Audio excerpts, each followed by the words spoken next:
दोस्तों, आज की इस वीडियो में हम बात करने वाले हैं एक एंशियंट थेरेपी के बारे में, जिसे हिजामा थेरेपी कहते हैं, कपिंग थेरेपी कहते हैं। दोस्तों, आजकल बहुत से सेलिब्रिटीज को ये देखा गया है कि वो कपिंग थेरेपी कराते हैं। हमने माइकल फिलिप्स को देखा है, हमने विराट कोहली को देखा है, और बहुत सी ऐसी हॉलीवुड और बॉलीवुड एक्ट्रेसेस हैं जिन्होंने इस कपिंग थेरेपी को कराया। तो हमने भी कुछ दिन पहले अभी ये सोचा कि हम इसको पहले खुद पर अप्लाई करें। आप जो वीडियो देख रहे हैं उसमें मैं खुद हूं और मैंने कपिंग थेरेपी कराई। अभी कुछ दिन पहले मुझे थोड़ा सा हल्का सा बैक पेन महसूस हो रहा था, तो मैंने उस चीज के लिए कपिंग थेरेपी कराई। मुझे बहुत ही अच्छा फायदा मिला इस चीज का, कि ऐसा लगा कि कभी मुझे बैक पेन था ही नहीं। तो आज की इस वीडियो में दोस्तों हम आपको हिजामा कपिंग थेरेपी के कुछ बेनिफिट्स बताने वाले हैं, जिससे आप भी अपनी कुछ बीमारियों को बहुत ही जल्दी और बहुत ही आसानी से ठीक कर सकते हैं। दोस्तों, जैसा कि आप सब जानते हैं कि हिजामा कपिंग थेरेपी को सबसे पहले प्रॉफेट मोहम्मद सल्लल्लाहु अलैहि वसल्लम ने रिकमेंड किया था। उन्होंने कहा था कि हिजामा कपिंग थेरेपी कराया करो, इससे बहुत सी बीमारियां बॉडी में नहीं होती हैं। दोस्तों, वो कौन सी बीमारियां हैं जिसका इलाज आप इस कपिंग थेरेपी से करा सकते हैं, और बहुत सी ऐसी बीमारियां हैं जिससे आप बीमारियों से बच सकते हैं, बहुत सी ऐसी डिजीजेस हैं जिससे आप बच सकते हैं। दोस्तों, सबसे पहली जो जिसके लिए ये कपिंग थेरेपी करानी चाहिए वो है बॉडी डिटॉक्सिफिकेशन। अक्सर हमारी बॉडी में जहरीले मादे पाए जाते हैं, टॉक्सिक मादे पाए जाते हैं, जिसकी वजह से हमारी बॉडी में बहुत सी बीमारियां उभरना शुरू होती है, अंदर ही अंदर बनना शुरू होती हैं। तो उस डिटॉक्सिफाई यानी खून के अंदर से उस जरासीम को निकालने के लिए कपिंग थेरेपी का इस्तेमाल कराया जाता है। दोस्तों, आप सब कपिंग थेरेपी को जानते होंगे, उसका प्रोसीजर आप जानते होंगे। अगर आप नहीं जानते तो आप वीडियो के साथ साथ में देख लीजिए कि कैसे कपिंग थेरेपी कराई जाती है। मैंने खुद अपने ऊपर इस थेरेपी को अप्लाई किया है और इसके बहुत ही अच्छे रिजल्ट्स हैं, बहुत ही ज्यादा फायदे हैं। सबसे पहला इसका ये फायदा है कि ये हमारी बॉडी से डिटॉक्सिफिकेशन करता है। अक्सर लोग डिटॉक्सिफिकेशन के लिए बहुत सी सिरप्स इस्तेमाल करते हैं, एलोवेरा का इस्तेमाल करते हैं, नीम का इस्तेमाल करते हैं कि उनका खून साफ हो जाए। लेकिन हिजामा कपिंग थेरेपी से आप एक ही दिन में आप जो है अपना ब्लड डिटॉक्सिफाई कर सकते हैं, अपनी बॉडी से टॉक्सिन्स को रिमूव कर सकते हैं। वो सिरप्स आपको 6 महीना इस्तेमाल करना पड़ सकता है, हो सकता है आपको और ज्यादा इस्तेमाल करना पड़े बॉडी के अंदर से टॉक्सिन्स को निकालने के लिए। लेकिन ये जो प्रोसीजर है, हिजामा का जो प्रोसीजर है, इससे आप टॉक्सिन्स को एक ही दिन में रिमूव कर सकते हैं। इसका सबसे बड़ा फायदा, और जब हमारी बॉडी से टॉक्सिन्स रिमूव हो जाते हैं, जरासीम खत्म हो जाते हैं, तो हमारी बॉडी के अंदर बीमारियां नहीं बनती है, हमारा इम्यूनिटी पावर मजबूत होता है। इसके अलावा दोस्तों, इसका दूसरा जो मेन फायदा है, अगर किसी को कहीं भी बॉडी पेन होता है, बदन में कहीं भी दर्द होता है, कमर में दर्द है, घुटनों में दर्द है, कंधे पे दर्द है, पीठ में दर्द है, सर में दर्द है, पैर की नीचे की पिंडलियों में दर्द है, तो उन दर्द से छुटकारा पाने के लिए आप कपिंग थेरेपी करा सकते हैं। दोस्तों, कपिंग थेरेपी से बहुत सी ऐसी जो पेन है, जो जॉइंट पेन है, वो खत्म हो जाता है। मैंने खुद के ऊपर इस चीज को अप्लाई किया है, हिजामा कराया है।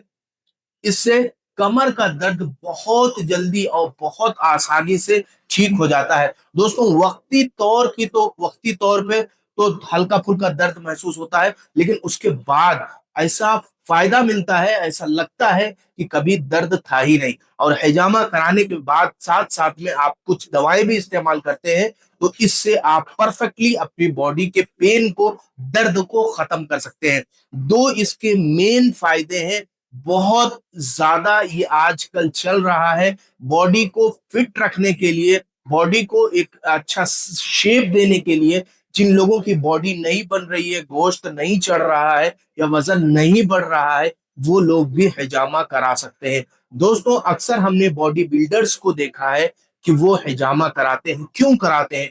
क्योंकि हिजामा कराने से, कपिंग थेरेपी कराने से मसल्स खुलती हैं। मसल्स में जो बॉडी का सर्कुलेशन, ब्लड सर्कुलेशन है, वो बहुत फास्ट होता है, जिसकी वजह से जो सुनपना है, जो झुंझुनाहट है, ये खत्म हो जाती है। तो ये कुछ फायदे थे जो आप हिजामा थेरेपी कराने से, कपिंग थेरेपी कराने से ये आपको फायदे मिल सकते हैं। दोस्तों, कुछ लोगों को हिजामा कराने से परहेज करना चाहिए। अक्सर लोग जो है कभी भी कुछ जांचते नहीं है, कुछ पूछते नहीं है, और जो बगैर समझे हुए जो थेरेपिस्ट हैं उनसे आप हिजामा करा लेते हैं। लेकिन हिजामा आपको जो पर प्रोफेशनल थेरेपिस्ट है उससे कराना चाहिए। किसी से भी ऐसा ना हो कि आप कहीं भी किसी भी पॉइंट पे कपिंग लगवा रहे हैं, ये बिल्कुल नुकसानदेह साबित हो सकता है। जैसे आप एक डॉक्टर से अगर कपिंग थेरेपी कराते हैं तो उसको मालूम रहता है कि लीवर का पॉइंट कहाँ है, किडनी का पॉइंट कहाँ है, लंग्स का पॉइंट कहाँ है,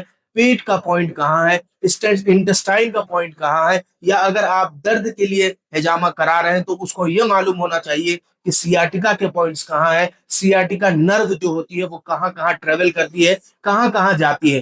तो ये ढेर सारी अगर नॉलेज उसके पास होगी तब वो सही से आपका हिजामा कर पाएगा। और हिजामा कराने से पहले अपनी पूरी हिस्ट्री डॉक्टर को बताएं।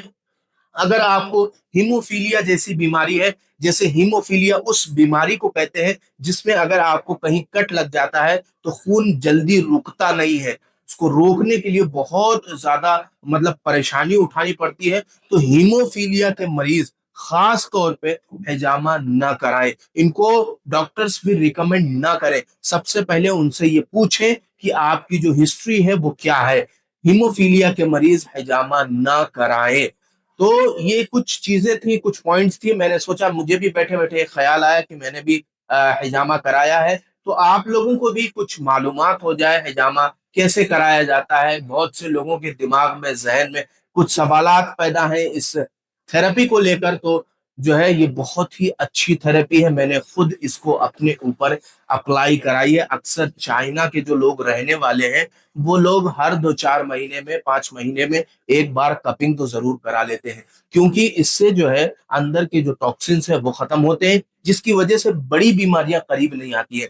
मैंने भी, अभी मैं 3-4 साल से कंटिन्यू हर तीसरे चौथे महीने अपना हिजामा कराता हूँ, कपिंग कराता हूँ, जिसकी वजह से भी अल्हम्दुलिल्लाह मेरी फिटनेस भी अच्छी है। और जो है बहुत सी ऐसी बीमारियां हैं जो करीब नहीं आती है। उम्मीद करता हूं दोस्तों ये टॉपिक आपको पसंद आया होगा। अगर आपको कपिंग करानी है तो प्रोफेशनल थेरेपिस्ट से ही कराएं। और अगर इस थेरेपी के ताल्लुक से किसी के जहन में कोई सवाल पैदा हो रहा है, कोई क्वेरी पैदा हो रही है, तो आप कमेंट्स में आकर मुझसे सवाल कर सकते हैं, या आप मेरे इस दिए गए नंबर पर व्हाट्सएप कर सकते हैं। मैं इंशाल्लाह उसके बारे में आपको बताने की, समझाने की कोशिश करूंगा। उम्मीद करता हूं दोस्तों ये वीडियो आपको पसंद आई होगी। अगर पसंद आ गई है तो चैनल को सब्सक्राइब जरूर करके जाए। अब इंशाल्लाह दोस्तों हम आपसे मुलाकात करते हैं अगली वीडियो में एक नए टॉपिक के साथ। तब तक की इजाजत दीजिए। अस्सलाम वालेकुम वरहमतुल्लाहि वबरकातुहू।